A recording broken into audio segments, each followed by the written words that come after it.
this 21st 24 hours of Daytona, Chris Economaki, Dave Despain, and I decided to put together a viewer's guide of what this race is all about for you. Al Holbert is four-time and current Camel GT champ. As driver, he owns or is closing on every meaningful record in the book. In his other role, director of Porsche Racing, he administers the American competition program of the famous German brand. His co-drivers, precocious Al Unser Jr., America's brightest young road racing star, and Derek Bell, reigning World Endurance Road Racing champ, most experienced driver in the field. Holbert has everything except a victory here. He's odds-on pre-race favorite to end that career-long frustration over the next 24 hours. For a challenger to Holbert's German powerhouse, think British. Porsche and Jaguar reenact World War II each week on the Camel GT circuit, and Bob Tullius is Jaguar Racing in America.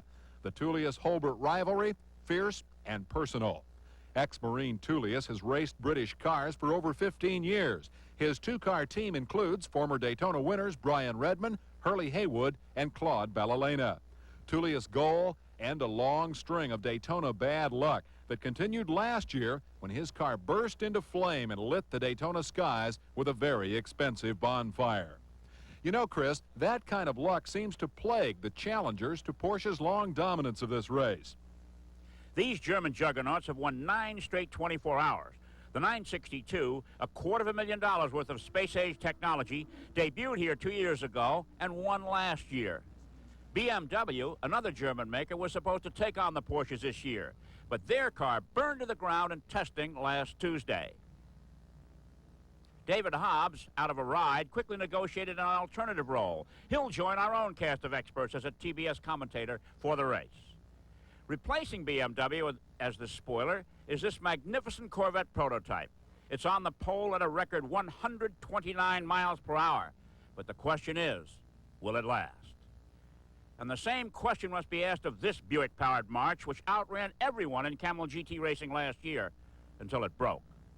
South African Sarah Vandermeer, a surprise winner here 2 years ago, will drive the Vette prototype. And another former winner, John Paul Jr., pilots the Buick March. But they fear the old cliche. To finish first, you must first finish. You have to finish, Chris, but you don't have to be racing at the finish. Let's recall the two most remarkable checkered flags in the history of this event. In 1962, it was a 3-hour race. Dan Gurney had built a big lead, then his car failed. He parked at the finish line, hoping the clock would run out on his pursuers. It did, and Gurney limped across with a starter motor, winning at 2 miles per hour. In '79, runaway leader Danny Ungaius shut off a failing motor, hoping to save a few horsepower for a final lurch across the finish line. The checkered flag fell and Ungaius hit the switch. The exhausted motor coughed, caught, then died, but not until it carried Ungaius to glory. That's history, Ken, but the question is who will take this year's checker? And for answers, we look to those Porsches. In Europe last year, Hans Stuck co-drove a factory 962 with Derek Bell to win the World Championship. For this race, Bob Aiken has hired Stuck to co-drive his Coca-Cola Porsche. Two more powerhouses of European racing make their first Daytona appearances. The Brune team is named for a machine that digs tunnels, and drivers Oscar Larari and Massimo Segala may become household names in the next 24 hours. Joining them, Thierry Boutsen, a Grand Prix star who gained American fame last year when he co-drove the winning car here. Yost Racing is headed by a German businessman who once took a Porsche out of his personal museum and won the 12 Hours of Sebring. His cosmopolitan driver lineup, Italian Giampiero Moretti, well known for his gourmet spaghetti feasts in the pits, his countryman Paolo Barilla, a former Le Mans winner, and fast Floridian Randy Lanier, '84 Camel GT champ. Dave, remember, not one, but 4 cars will win here today. Besides these GT prototypes, we'll follow 3 other classes.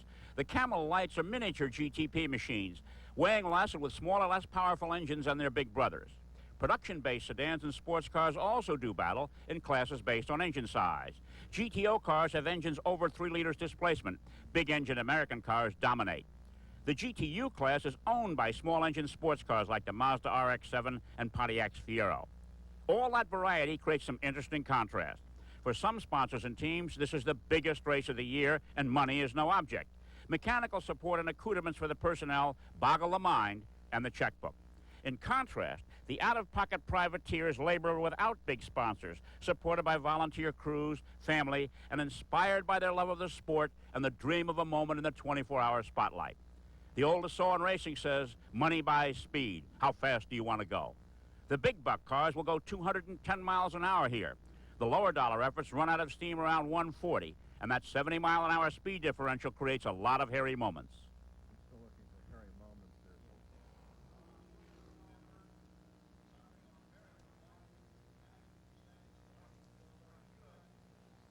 Well, Chris, in that GTO division, the good old boys of stock car racing have turned out in force. Former Winston Cup champ Terry Labonte will drive an Olds Calais, teamed with Harry Gant and Phil Parsons, Gant's Skoll brother in the oval track wars.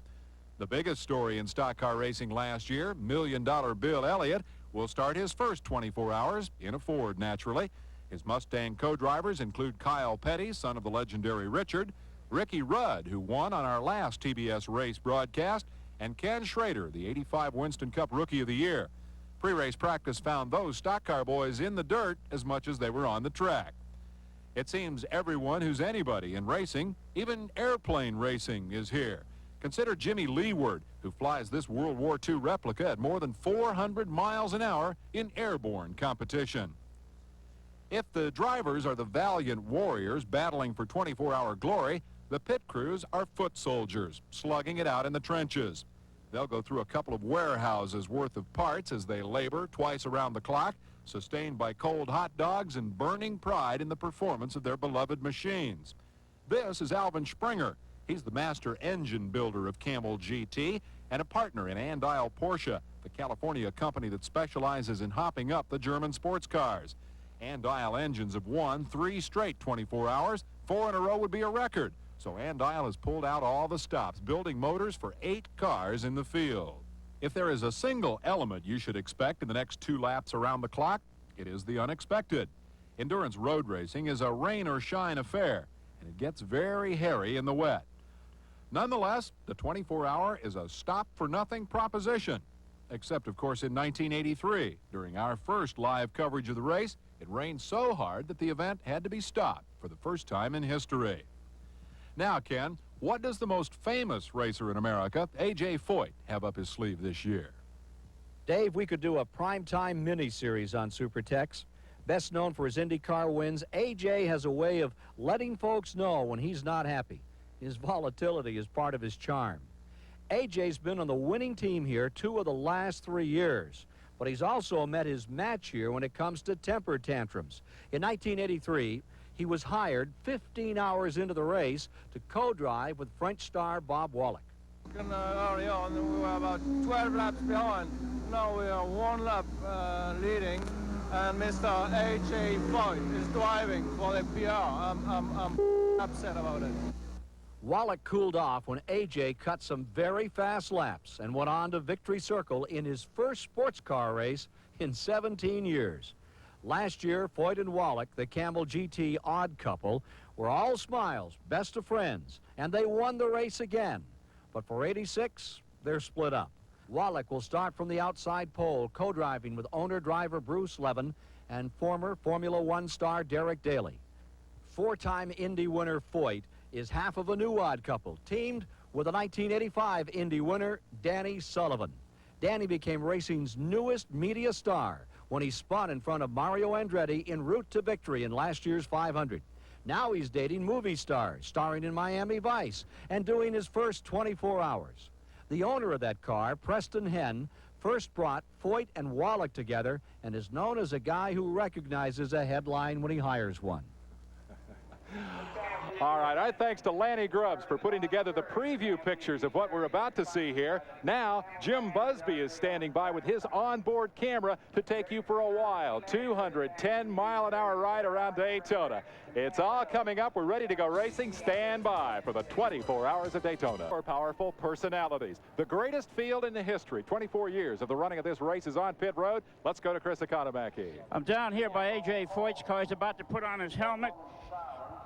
A.J., 3 times is the charm. You think you can pull it off a 3rd time? I think we got a good team, we got a good crew, and I think we can. We're just going to try to stay out of trouble and wait till tomorrow, till about 12 hours in racing, and see where we're running. AJ, you got 3 Indianapolis car drivers on the team. No experienced road racers other than yourself. Is that going to make a difference? Well, they're pretty experienced. They ran pretty good on the Indy cars on road courses, and if they can do that, they can drive these. You look calm and cool. Well, I feel pretty good. You know, like you said, 3 times is real hard, but that's what we're here for. Okay, good luck, AJ Foyt, and now across pit road to my colleague, Jerry Dodd. Well, thanks, Chris. I kind of like the 24-hour race. It's kind of an excuse to stay out all night and party like grad night in high school. It's kind of fun. But a responsible party with an opposing viewpoint, series champion Al Holbert. You don't like these very much, Al. Well, you got to remember, we're not 16 anymore, that's for sure. And no, I'm not real keen on these long races. But it's a wonderful way to start off the Camel season. And we're going to look for a real hard long race. Well, he's not exactly sour grapes. He hasn't won this race, but he has won the 24 Hours of Le Mans. Bless us through the excitement of this 24-hour race. Amen. Let's take a look right now at the course these people will be facing for the next 24 hours. Bill Adam will take us around inside the VF Goodrich car and give us a viewpoint. We're approaching the start-finish line, a GT prototype, flat out in 5th gear, getting prepared to drop down through 4th, 3rd, and 2nd for a very tight left hand that leads into the infield course. Extremely hard braking at this point, being very careful not to put your car in a precarious position with cars cutting back across in front of you. This is a short straight that's coming up right here that'll lead down to a 180-degree right-hand corner on the infield section of the track. One which requires a very delicate throttle application. We're playing with 800 to 900 horsepower here, and you can easily get sideways. Back up into 3rd gear in this straight, into 4th gear with your foot still flat on the floor. Through this gentle left-hand bend at something in the neighborhood of 165 miles an hour before we get under very, very hard braking. Back down through the gearbox into 2nd gear for the tightest corner in the track, a tight 180-degree right-hand corner. Hard acceleration again into 3rd gear for a brief second before setting up for a 90-degree left that'll lead us onto the banking. This is very critical here, as we want to carry as much speed as possible, not having to get off the gas and thereby lose a turbo boost, and carry this momentum up high onto the banking. The slower cars, the GTO and GTU class cars, are told to keep low at this point, leaving that top lane for the much faster GT prototype cars. Down the back straight, we're approaching 200 miles an hour at this point, getting set up for very heavy braking, where we'll be dropping down to 3rd gear and going through a chicane that was set up here. Just a brief left and a right flick, hard on the gas for a second, off for a little bit of a slide, and then right back to the floor as we enter the banking again. Back up into 4th gear, finally reaching 5th gear, and the speeds will be approaching well over 200 miles an hour at this point, leading onto the front straight, which is the fastest point on the track. The top GT prototype cars will be at 210, 215 miles an hour, approaching what they will hope to be the checkered flag.